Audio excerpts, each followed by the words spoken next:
Assalamualaikum warahmatullahi wabarakatuh. Perkenalkan, nama saya Risma Dewi Kirani dengan NIM C0D024008, kelas G Perpajakan, Fakultas Ekonomi Bisnis, Universitas Jambi.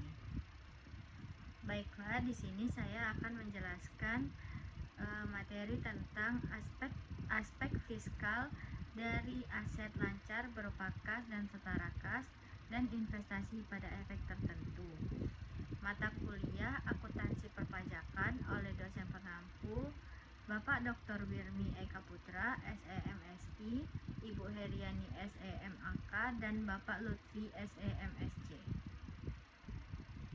Baiklah, kita masuk ke pendahuluan. Definisi aset adalah sesuatu yang memiliki nilai tukar, modal atau kekayaan perusahaan untuk menunjang operasional. Aset menurut PP nomor 71 tahun 2010 adalah sumber daya ekonomi yang dikuasai pemerintah akibat peristiwa masa lalu, di mana manfaat ekonomi atau sosial di masa depan dapat diukur dengan uang. Kebijakan fiskal adalah langkah pemerintah dalam mengelola pengeluaran dan perpajakan untuk memengaruhi sistem ekonomi demi kesejahteraan masyarakat. Komponen aset lancar terdiri dari kas, piutang usaha, dan persediaan. Selanjutnya kita akan menjelaskan kas dan setara kas. Pengertian kas adalah bentuk uang tunai atau tuntutan kas yang dapat digunakan kapan saja tanpa batasan waktu atau nilai. PSAK nomor 14. Komponen kas yang pertama adalah uang tunai di tangan seperti uang kertas, koin, dan logam mulia di brankas atau kasir. Yang kedua, kas kecil atau petty cash. Dana tetap untuk biaya operasional kecil yang dikelola dengan sistem impres. Yang ketiga, saldo giro bank. Dana di bank yang dapat ditarik sewaktu-waktu melalui cek atau transfer.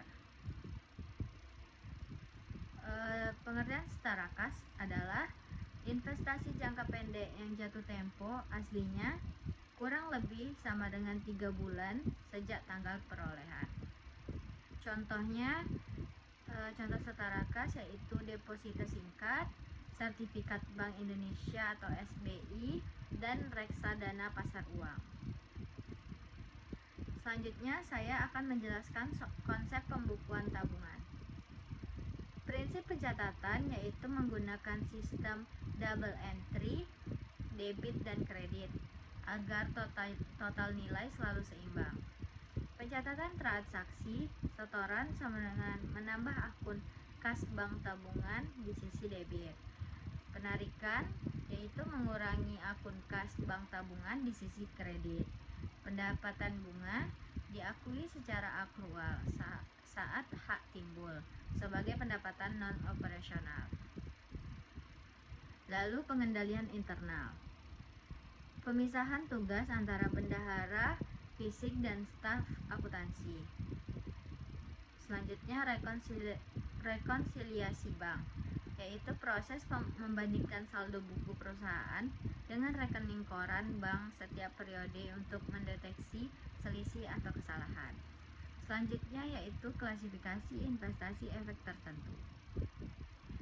Klasifikasi ditentukan sejak awal berdasarkan niat manajemen. Yang pertama, dimiliki hingga jatuh tempo atau HTM. Khusus efek utang atau obligasi dengan niat dimiliki sampai jatuh tempo, diukur menggunakan biaya perolehan yang diamortisasi. Yang kedua, diperdagangkan atau trading. Efek utang atau ekuitas untuk dijual kembali dalam jangka pendek kurang lebih dari 1 tahun guna profit fluktuasi harga. Diukur pada nilai wajar, keuntungan atau kerugian belum terrealisasi masuk ke laba rugi. Selanjutnya yang ketiga, tersedia untuk dijual atau AFS. Investasi yang tidak termasuk HTM atau trading diukur pada nilai wajar, selisih nilai dicatat di ekuitas. Selanjutnya yaitu aspek fiskal investasi efek utang atau obligasi.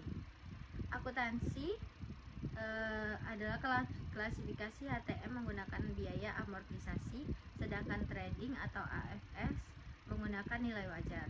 Di perpajakan fiskal, bunga obligasi dikenakan PPh pasal 23 sebesar 15% dari jumlah bruto dan dicatat sebagai pajak dibayar di muka.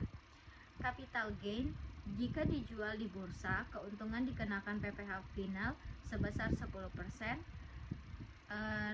Dan rekonsiliasi, pendapatan bunga masuk ke penghasilan kena pajak atau PKP komersial. Kemudian dikurangi kredit pajak PPh 23 pada akhir tahun. Aspek fiskal investasi efek ekuitas atau saham.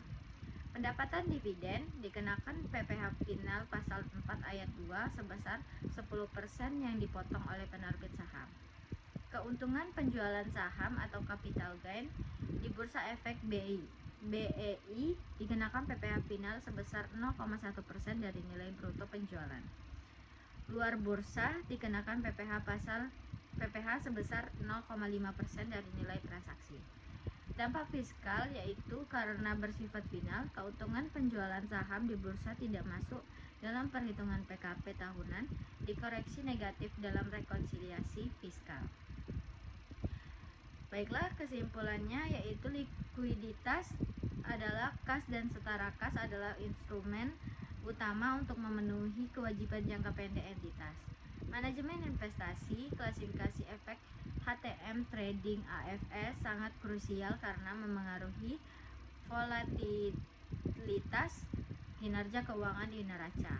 Kepatuhan pajak, adanya perbedaan antara standar akuntansi komersial (PSAK) dan aturan fiskal menuntut perusahaan melakukan rekonsiliasi fiskal yang akurat.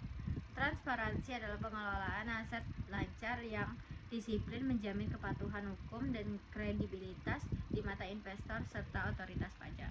Baiklah, sekian yang dapat saya sampaikan. Lebih dan kurangnya saya mohon maaf. Saya tutup dengan wassalamualaikum warahmatullahi wabarakatuh.